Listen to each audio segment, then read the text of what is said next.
थकबाकी न मिळाल्यास भविष्यात रस्त्यावर उतरून आंदोलन करू, महाराष्ट्र राज्य कंत्राटी महासंघाचा इशारा.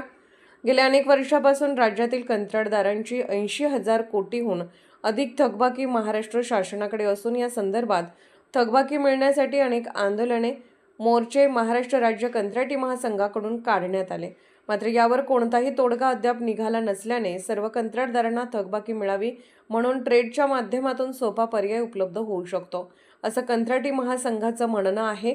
मागील अनेक वर्षापासून थकबाकी न मिळाल्यामुळे 6 कंत्राटदारांनी आपलं आयुष्य गमावलं असल्याचं देखील कंत्राटी महासंघाचे प्रदेशाध्यक्ष मिलिंद भोसले यांनी सांगितलं आहे.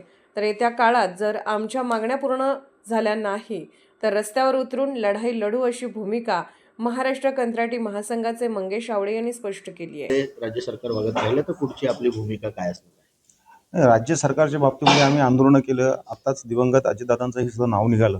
त्यावेळेला आम्ही सांगितलं होतं की तिजोरी उघडी करा, आम्हाला लोकांना तुम्ही काहीतरी न्याय द्या. आणि वारंवार ह्या गोष्टीसाठी कंत्राटदार हा संघ राज्यभर आंदोलन करत होता आणि त्याच्यामध्ये आमचे 6 दुर्दैवी कंत्राटदारांचाही मृत्यू झाला होता. आणि अशा परिस्थितीमध्ये ज्या वेळेला कंत्राटदारांचं पूर्ण घरदार, तुम्हाला सांगतो, सोनं नाणं, बायका मुलांचे सगळे दागिने असतील, त्यांचे एफडीएस ह्या वाऱ्यावरती सोडलेले असताना सुद्धा जर सरकार ह्याच्याकडे बघत नसेल आणि आता सरकारने एक नवीन प्लॅटफॉर्म आम्हाला ट्रेड्सच्या माध्यमातून उपलब्ध करून दिला. माझी शासनाकडे ही प्रमुख मागणी आहे की तुम्ही पायलट प्रोजेक्ट म्हणून आता 6,572 कोटीचा तुम्ही जो का पहिला टप्पा जो करताय, तर त्याची ही तरतूद फक्त आम्हाला एक प्रकारे वाटाण्याची अक्षता लावू नका. आम्ही ह्या भूमिकेचं आपलं स्वागत करतो, पण आम्हाला ही तुम्हाला विनंती करायची आहे की हा टप्पा जो आहे तो 6,572 कोटीवरती न थांबवता तुम्ही हा जो टप्पा आहे आमच्या 86,000 कोटीच्या टप्प्याच्या अगेन्स्टमध्ये किमान तो 40,000 50,000 कोटीपर्यंत न्यावा. आणि त्याच्यामध्ये सगळे हेड्स, शासनाचे जितके काही हेड्स असतील, त्याच्यामध्ये इमारत दुरुस्तीचा हेड असेल, त्याच्यामध्ये 22-29 असेल, त्याच्यामध्ये आदिवासी विभागाचा हेड असेल, आमच्या जलसिंचनाचा असेल, आमच्या जलजीवनचा असेल, त्या सगळ्या कंत्राटदारांना त्याच्यामध्ये कसं सामावून घेता येईल हे शासनाने बघणं गरजेचं आहे. आणि एवढं करून सुद्धा जर तुमच्या सुस्ते कार्यक्रमाला जर आम्ही प्रतिसाद देत असताना सुद्धा जर शासन आम्हाला जर त्या प्रकारे कुठेही प्रकारे जर आम्हाला मदत करायला तयार नसेल तर मग ही शेवटी लढाई रस्त्यावरती उतरवून करावी लागेल असं आम्हाला वाटतं. या संदर्भात आम्ही वारंवार मुख्यमंत्र्यांना निवेदन दिले आणि हे निवेदन दिल्यानंतर सुद्धा मुख्यमंत्र्यांना आम्हाला भेटीची वेळ मिळत नाही. ही दुर्दैवाने गोष्ट. यामुळे 6 लोकांनी आमच्या आत्महत्या सुद्धा केल्या. पण महाराष्ट्र शासनाच्या 2024 ऑक्टोबर यावेळी आम्ही जो ट्रेड्सचे जे आहेत ह्या ट्रेड्सच्या संपर्क केला.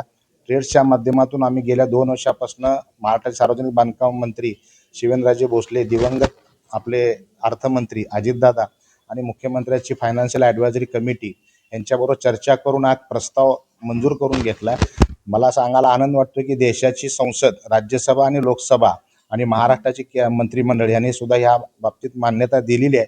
येत्या 10-15 दिवसांमध्ये ह्याबाबतची सगळी क्लॅरिटी होईल. जवळपास 15 सप्टेंबर 2026 रोजी म्हणजे महाराष्ट्राच्या आपल्या देशाचा अभियंता दिन असतो, त्या दिवशी ही 100% सिस्टीम लॉन्चिंग होईल असे शक्यता दाट आहे. पण या सगळ्या सिस्टीम जरी लॉन्च होत असली तरी सुद्धा 6,000 कोटींचीच तरतूद आहे. कुठेतरी थातुरमातुर पैसे जे आहेत ते मिळणार आहेत, त्यामुळे जास्त पैशांची मागणी आपली असणार आहे. कारण 50% तरी थकबाकी मिळावी अशा प्रकारची मागणी आहे. नाही, महाराष्ट्र शासनाची बाकी भरपूर आहे, पण ही ट्रायल पोस्टवरती आत्ता आपण ही 15 सप्टेंबरला गेले. आम्ही या लेटरमध्ये सुद्धा मागणी केली आहे की इतर सर्व डिपार्टमेंट्सला सुद्धा ही तरतूद व्हावी. तुम्ही जसं म्हणताय तो बाग सत्य आहे. आत्ता जेव्हा लागू केल्यानंतर स्टार्टिंगला त्यांनी सांगितले की 6,176 कोटी रुपये त्यांनी दिलेले आहेत. प्रत्यक्षात 40-50,000 कोटी यातनं तरतूद होणे ही काळाची गरज आहे. म्हणून आजच आम्ही मुख्यमंत्री साहेबांना सुद्धा भेटीची वेळ आत्ता इथं मागितलेली आहे. आम्हाला एक 5-10 मिनिटं जर मुख्यमंत्री साहेबांनी भेटीची वेळ दिली तर यामधून एक सुवर्ण मध्य निघण्याची दाट शक्यता अशी वाटते.